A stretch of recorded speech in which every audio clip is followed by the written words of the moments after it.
Naririnig ka na namin dito. Gandang lalaki Yes. ni Senator Cheese, mga kapuso. Nakaputing t-shirt po siya ngayon.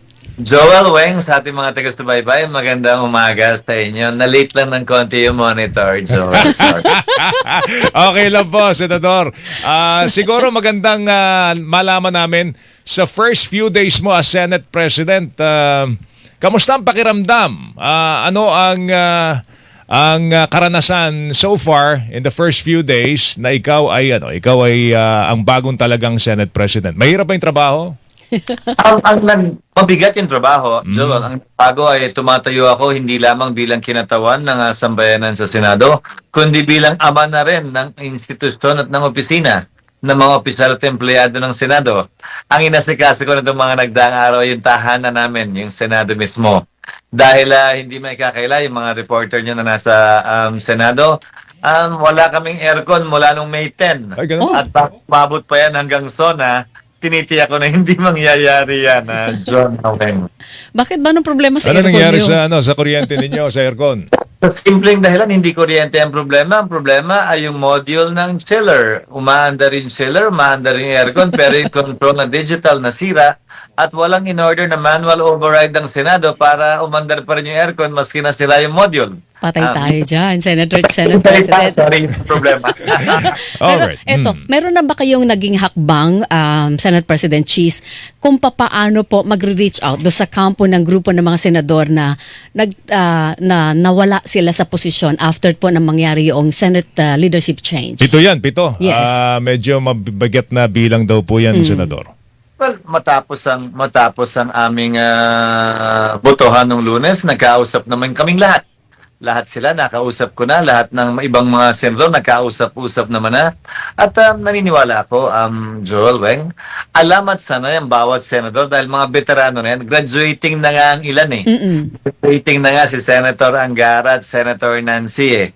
Si Senator Zubiri, Senate President Zubiri, kasabay kong pumasok yan noong 1998. So hindi bago sa kanila.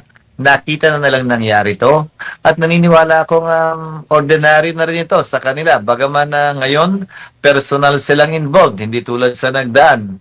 Pero ito'y normal na bahagi at yugto, ika nga, na posible at pwedeng mangyari at totoong nangyayari sa Senado. Okay. Ito lang, siguro after this interview natin, Senator Cheese, as far as saksi sa Double B is concerned, ibabaw na ho namin sa limot ito. Pero gusto lang po namin malaman kung ano ho ba talaga ang tunay na dahilan. Kasi ang dami hong lumalabas na mga kadahilanan. Una, yung issue daw po sa Chatcha.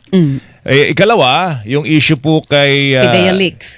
Pidea Leaks, Yes. di ba? Ikatlo, pati yung kay Senator Ramon Bong, Revilla. paa. Yung paa niya. Meron pang isang issue, Senate President, yung issue daw ng quote-unquote ay bukulan sa pondo. Sa pondo. Ano ba talaga tunay na dahilan? Kasi nung tinanong kayo ng mga reporters po dyan, nabanggit nyo po na merong agam-agam. Yung ilang yung majority ng ating mga senador. Kaya napalitan nga po si Senator Migs. Na pinalitan ni Senator Cheese, mga kapo, naguguluhan ako. Ano talagang tunay na dahilan, Senador? Bawat senador may individual na dahilan, walang iisang dahilan para sa kung hindi nawalan o kawalan o kakulangan ng kumpiyansa sa liderato. Kung naman ang rason sa likod no ng individual na senador, kanya-kanya na yon, Joel Weng. Pero sagutin ko ng isa-isa ang katanungan mo para patunayang hindi totoo. Felix talaga yon. Bakit sumuporta sa pagbabago ng liderato sa Senator Bato? At kung Fidelix talaga yon, sana yung 14 na boto ay siya na lang yung pinalitan. Imbis na si Senate President Zubiri pa ang pinalitan. Kung yun talaga ang dahilan. Kung paan ni Senator Revilla ang dahilan, pareho kaming pabor ni Senator Villanueva na payagan siya ng virtual appearance. Bakit magkaiba yung posisyon namin sa pagpapalit ng liderato? Kung totoong, ano pa yung binanggit mo? Yung sa pondo. Yung pondo, yung bukulan daw sa pondo, Senador. Opo. Pati si Senator Villanueva, merong mga question kaugnay sa budget ng 2024. Bakit magkahiwalay din ang boto? Isama mo na ang Chacha. Ang pinakamaingay, lahat na tumontra sa Chacha ay si Senator Amy, ako at si Senator Villanueva. Pero hindi rin magkasabay yung boto. Isama mo na may kinalaman daw si Speaker Romualdez dito. yung numero uno niyang kritiko na si Senator Marcos, kasama din sa nagnais ng pagpapalit ng Liderato. So, hindi po common denominator yon. So, hindi yun ang rason, klaro, ng lahat. Kundi isa lamang ang common denominator. Kawalan o kakulangan ng kumpiyansa dahil sa iba't ibang rason at kadahilanan na personal lamang sa mga miyembro. Hindi po kayo nahirapan at any time na kunin yung sapat na boto Senate President Cheese against Migs? Hindi naman madali palagi anumang pagbabago dahil ang kailangan lamang gawin ng liderato ay mantinahin ng numerong 12.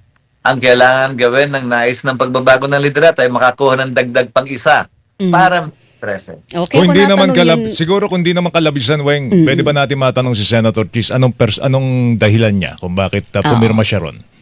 Senador. Okay na naman kung sasabihin niyo, kung hindi naman, wala rin Rerespetuhin naman naman po pong yan. problema. Personally, ang aking dahilan ay yung pag-handle ng Chacha. Hindi ako sang-ayon sa pagpapatuloy ng RBH 6 at 7 at dali nito hanggang sa punto na ito'y pagbobotohan pa, bagaman siguradong talo sa Senado. Okay. Speaking of Chacha, binago na ho ng Kongreso ang katawagan, doon po sa kanilang gustong mangyari. Hindi na po economic Chacha kundi constitutional amendments na po. Ang gusto daw lang po talaga nila ay madagdagan ng trabaho po ng mga Pilipino at oportunidad at mas mapalaki ang tsansa na umunlad ang mga Pilipino. Ano ba ang posisyon ng Senado po, current leadership dito po sa isyong ito? Baka naman yung ating pagnanais na mapaganda yung ating relasyon sa Kongreso, baka magpatuloy yung masalimuot na relasyon. Pag ngayon pa lang, Senador, ayaw nyo na po sa constitutional amendments daw po . Okay na po ba sa inyo yun, Senator Cheese? Marami akong kaibigan sa Kamara, Joel Weng. Alam ni Weng yan. At Yes. mapag-usapan namin yan. Pwede naman kami hindi magkasundo sa ilang bagay nang hindi nag-aaway o nagbabangayan sa publiko. Pwede namin isang tabi kung ano man hindi namin pinagkakasunduan o pwede kami maghanap ng gitna na pwede namin pagkasunduan sa bagay na yan. Yung economic charge na sinusulong sa ngayon, hinihintay kong makumbinsi ako at marami naming mga kasamahan na kailangan talaga ito. Halimbawa, Joel Weng, ang educational opening, pagbubukas ng edukasyon sa mga dayuhan, ginawa namin yan . Ako pa nga ang chairman, nagpasa kami ng batas para payagan yung foreign schools na magtayo dito. In fact, ayaw nga nilang buksan sa basic education. Meron tayong BSM, meron tayong ISM, meron tayong Faith Hill, puro mga foreign basic education schools. So, hindi ko alam kung ano yung pagbabagong kailangan pa, nandito naman na yan. Pangalawa, kaugnay ng advertising at media, hindi ko rin nakikita na dadagsa ang dayuhang negosyante dito kapag binuksan yan dahil yung CNN, yung BBC, napapanood ko na sa loob ng kwarto ko na hindi naman nila kailangan magmay-ari ng frequency dito. Yung utilities, binuksan na rin yan sa pamamagitan ng batas, pending nga lamang sa Korte Suprema, kung kaya't hindi pa naiengganyo ang mga negosyanteng pumasok dyan. Ang solusyon marahil ay pinapanukala ko i-convene ang JELAC para magkausap ang Kongreso, ang Ehekutibo at ang Judiciary. Hindi para diktahan ng judikatura na magpasya sa partikular na desisyon ng kaliwa o kanan, pero para pagpasyahan lamang sana sa lalong madaling panahon ang ilang nakabingbing kaso para makagalaw na rin naman ang legislatura at executive bilang paggalang sa magiging desisyon ng korte. Okay. Basta ang bottom line, Senator Cheese, walang deadlock. Hindi pa natin masasabi pagdating sa issue ng Chacha. Lahat ay open ang possibilities pa so far. Sa akin, Weng, Joel, ang pangunahing rason ba't hindi natutuloy ang Chacha ay duda. Duda ng mamamayan kaugnay sa tunay na motibo sa likod ng mga pagbabago. Isang posibleng solusyon dyan, sabihin na nila kung anong gusto talaga nila. Sabihin na natin kung anong talagang gusto natin, ihain natin sa tao at hayaan natin silang magdesisyon. Imbis na puro pasakali pa ang ginagawa natin kaugnay ng Chacha. Pag sinabi natin sila magdesisyon, ano po yun? Via referendum or via survey? Let's get the pulse or test the waters. sa pamamagitan ng People's Initiative, sa pamamagitan ng CONAS, sa pamamagitan ng Constituent Assembly.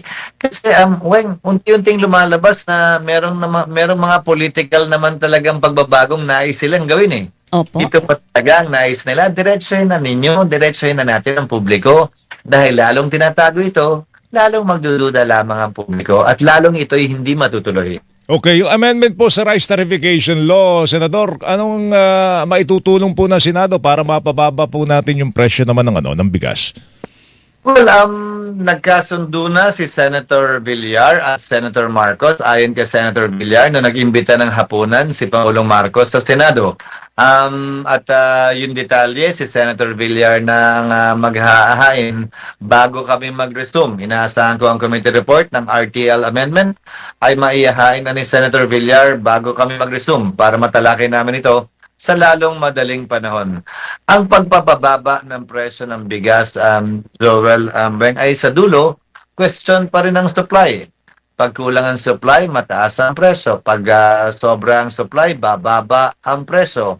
Nais buhayin ng pamahalaan yung dating papel ng NFA o ngayon ay baka mapasa kamay na ng DA dahil sa madaming kapalpakan at korupsyon na dumikit na sa pangalan ng NFA na bibili ng medyo mataas sa magsasaka man o sa labas at ibebenta ng mura sa mga piling bentahan ng bigas para mapababa yung presyo niyan at maging abot kaya sa pinakanangailangan.